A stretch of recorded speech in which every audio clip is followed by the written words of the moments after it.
Assalamualaikum warahmatullahi wabarakatuh. Selamat datang di channel Kisah Seram.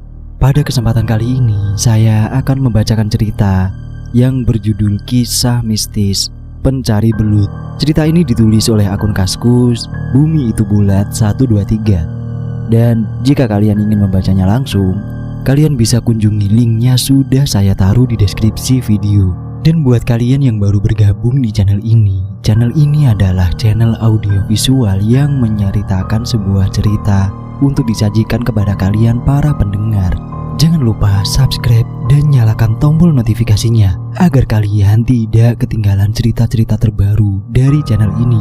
Sebelum kalian mendengarkan ceritanya, atur posisi Anda senyaman-nyamannya dan periksa sekeliling kalian.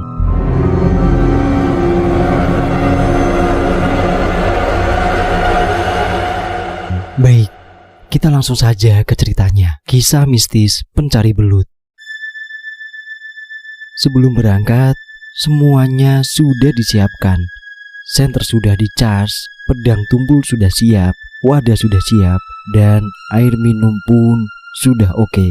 Rokok sudah dibungkus plastik. Oke, siap tempur nih, gumamku dalam hati. Lihat jam, waktu itu sudah menunjukkan pukul 21 lewat. Sebelum saya berangkat, saya meminum kopi yang tinggal setengah gelas dan akhirnya berangkat.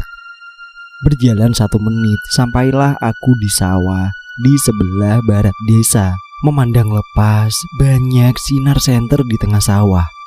Wah, bisa gak kebagian belut nih kalau gak buru-buru, ucapku dalam hati. Aku pun segera menyalakan senter, masuk ke dalam sawah pertama. Lumayan, dapat 2 ekor belut sebesar jempol tangan. Sudah terbayang kalau mendapat banyak, bakal aku goreng lalu aku sayur dengan bumbu pedas dengan sedikit santan. Pasti sangat nikmat. Aku berpindah ke sawah-sawah berikutnya. Kadang dapat 1 ekor, 2 ekor. Ada yang besar dan ada yang kecil. Tak terasa aku semakin jauh dari desa. Cuma 5 menit kalau jalan biasa. Dan aku melewati dekat gerumbul pohon di tengah sawah. Konon dulunya itu adalah kuburan zaman kuno. Tapi kalau sekarang sudah berubah menjadi ladang. Aku tidak merasakan keanehan apapun saat melewatinya. Padahal banyak yang mengabarkan bahwa tempat itu angker. Aku terus saja berjalan mencari belut. Setengah agak jauh dari gerumbul pohon itu, barulah terjadi keanehan. Sawah-sawah yang aku lewati semuanya penuh dengan air. Tapi aku belum merasa aneh. Aku pikir paling saluran air ada yang membuka, sehingga sawah-sawah terendam air. Karena pemikiran itu, aku pindah menuju sawah yang posisinya agak tinggi, dengan harapan belum tergenang air. Sekian lama aku berjalan, belum juga melihat sawah yang tidak tergenang air. Aku mulai merasa aneh, kok bisa air datang secepat ini? Gak biasanya nih kayak gini. Sejauh jangkauan cahaya senter, air melulu. Buset, gimana mau dapat belut kalau air melulu? Aku mencoba mengitarkan pandangan sejauh mata memandang. Tidak ada kulihat lampu senter para pencari belut yang lain. Lah, pada kemana orang-orang yang cari belut tadi? Rasa takut mulai menghantuiku. Pingin segera aku pulang. Tapi ini sudah di tengah persawahan. Tapi rasa takut sudah merajai hati. Maka aku menentukan arah. Nah, itu dia. Tiba-tiba ada cahaya lampu di pinggir desa. Dengan tergesa, aku bergegas menuju lampu yang terlihat dari kejauhan itu. Tapi setelah aku berjalan sekian lama, kok gak sampai-sampai. Padahal perasaan aku belum jauh dari desa saya sendiri. Dan singkat cerita, akhirnya sampailah aku di tempat lampu itu. Ternyata itu lampu rumah penduduk. Tapi rumah siapa ya? Kok rasanya ini bukan di desaku. Kebetulan ada seseorang laki-laki yang sedang berjalan dengan membawa senter. Aku pun bertanya kepadanya. Ternyata aku nyasar di desa yang jauh dari desaku. Makanya kok lama banget aku berjalan. Setelah aku menceritakan pengalamanku kepada bapak itu, dengan senang beliau mau mengantarku pulang dengan sepeda motornya. Akhirnya sampai di rumah juga. Bajuku sudah basah semua dengan keringat. Aku benar-benar takut malam itu. Tapi aku tidak merasa kapok. Malam-malam berikutnya, tetap saja aku mencari belut. Cuma karena masih trauma, aku mengajak temanku. Tidak apalah, walau hasil mencari belut harus dibagi dua. Malam ini temanku gak bisa nemenin karena capek, habis bekerja di sawah. Akhirnya, terpaksa aku berangkat sendiri. Waktu itu aku melirik jam sudah menunjukkan pukul 21.30. Lalu aku segera berangkat. Pikirku, asal aku menghindari tempat yang kemarin, pasti gak akan terjadi apa-apa. Lagi pula aku lihat banyak orang yang mencari belut. Dari posisi favorit sebelah barat desa, aku mulai mencari belut. Lalu aku terus berjalan ke barat sambil tak lupa tengok-tengok melihat cahaya senter si pencari belut lainnya. Selama masih ada, aku merasa tenang. Saat mulai mendekati gerumbul pohon di tengah sawah, aku berbelok ke utara supaya tidak melewati tempat itu. Wah, aman pikirku. Dengan tenang aku mencari belut lagi. Tidak terasa aku sudah mendekati jalan penghubung antar desa yang waktu itu masih jelek kondisinya. Kira-kira masih 4 kotak sawah lagi. Lalu aku akan sampai di jalan itu lalu pulang. Aku terus mencari belut dengan menunduk. Saat memandang ke depan, wah tinggal 3 kotak sawah lagi. Kembali aku sibukkan mencari belut dengan mengelilingi tiap sawah. Aduh, apa ini? Belut kok belang-belang hitam putih. Aku langsung sadar, wah itu pasti ular weling. Ku tengok kanan dan kiri, kepalanya kira-kira ada di mana ya? Soalnya ular ini suka mengejar kalau melihat cahaya. Ini beneran ular. Kok panjang banget? Selebar 1 kotak sawah yang lebarnya kira-kira 15 meter. Apa ada ular sepanjang itu? Aku soroti dengan cahaya senter. Mana kepalanya? Mana ekornya? Waduh, gimana nih? Mau pulang malah ketemu ginian. Lalu aku melihat sekeliling, cuma gelap. Ada lampu senter tapi jauh banget. Akhirnya di tengah ketakutanku, aku berkata, "Mbah, maaf. Cucumu cuma cari belut, jangan diganggu ya mbah." Seolah mengerti dengan apa yang aku ucapkan, ular itu bergerak pergi. Agak lama baru kelihatan ekornya. Aku enggak lihat kepalanya ada di mana. Setelah ular itu pergi, aku buru-buru pulang ke rumah. Jantung masih berdebar-debar gak karuan. Alhamdulillah masih diberikan selamat. Dan di lain hari, aku cari belut lagi. Ganti posisi di timur desa, biar gak ada gangguan lagi. Malas kalau mesti sport jantungan lagi. Selepas tengah malam, aku berangkat. Dan ada kejadian lagi ternyata.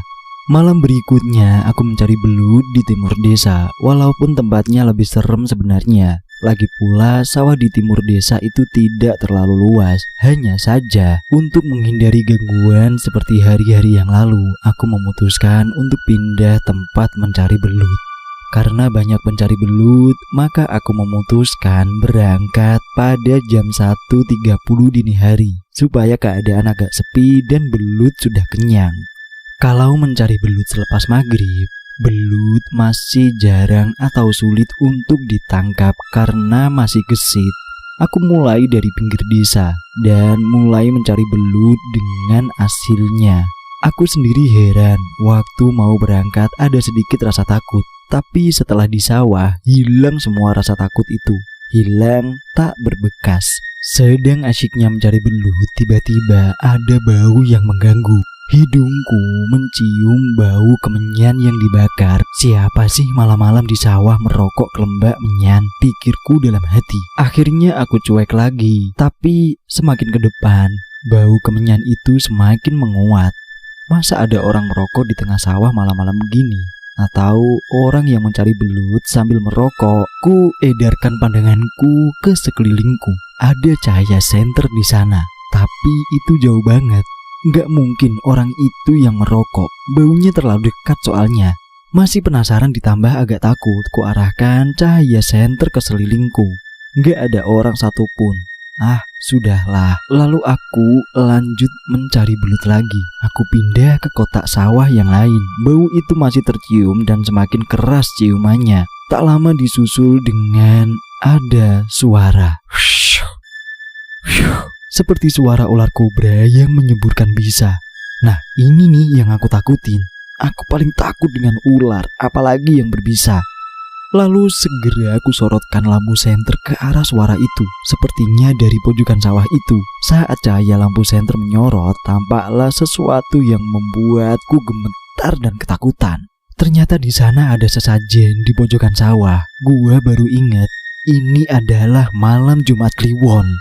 Soalnya kadang masih ada orang yang naruh sesajen di pematang sawah yang dianggap angker. Tapi kalau cuma sesajen mah, aku nggak bakalan bikin gemetar. Tapi di sana ada yang melingkari sesajen itu. Itu adalah ular. Tapi ular yang sangat besar dan kepalanya ada jenggernya. Jadi mirip mahkota itu. Ular besar itu melingkari sesajen dengan matanya yang merah menatapku. Jelas aku langsung takut waktu itu. Dengan gemetar, aku membaca doa yang aku bisa sambil memejamkan mata. Waktu aku buka mata, ternyata ularnya masih ada di situ. Waduh, gimana nih? Aku coba bicara dalam hati. Lalu aku pelan-pelan lewat dan pergi. Aku gak berani nengok ke belakang. Terpaut 2 kotak sawah, aku melihat banyaknya belut di situ. Naluri pemburu belutku tergugah. Lupa dengan peristiwa barusan. Aku asyik menangkap belut satu persatu di satu kotak sawah itu. Mungkin dapat setengah kilo lebih. Aku lanjut cari belut lagi. Baru beberapa menit mencari, ada bau harum mengganggu hidungku. Harum bunga melati. Bulu kuduk meremang dengan dahsyatnya. Aku diam terpaku. Aku gak berani lihat ke kanan ataupun ke kiri. Aku coba berjalan lagi. Bau harum itu mengikuti. Kali ini ditingkahi dengan suara ketawa yang sangat keras.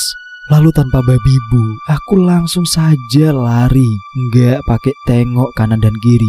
Suara ketawa itu mengiringi lariku yang sangat kencang. Aku tidak menghiraukan semua yang ada di depan. Akhirnya tidak terasa aku sudah sampai di tengah desa. Baru aku bisa berhenti dengan nafas yang ngos-ngosan. Lalu aku beristirahat dengan membakar rokok. Dan di pikiranku terngiang-ngiang, apakah itu tadi? Apakah tadi itu kuntilanak? Nggak tahulah. Malam itu adalah malam terakhir aku mencari belut. Aku sudah sangat merasa kapok. Setelah kejadian itu pun aku langsung pulang. Dan aku tidak pernah mencari belut lagi sendirian. Walaupun aku pengen mencari belut, aku beramai-ramai dengan temanku. Selesai. Terima kasih sudah mendengarkan ceritanya. Jangan lupa subscribe dan nyalakan tombol notifikasinya agar kalian tidak ketinggalan cerita-cerita yang lain dari channel ini. Kalian juga bisa membagikan cerita kisah mistis kalian kepada kami untuk dibacakan. Dan sekian dari saya, sampai jumpa di lain kesempatan. Assalamualaikum warahmatullahi wabarakatuh. Salam misteri.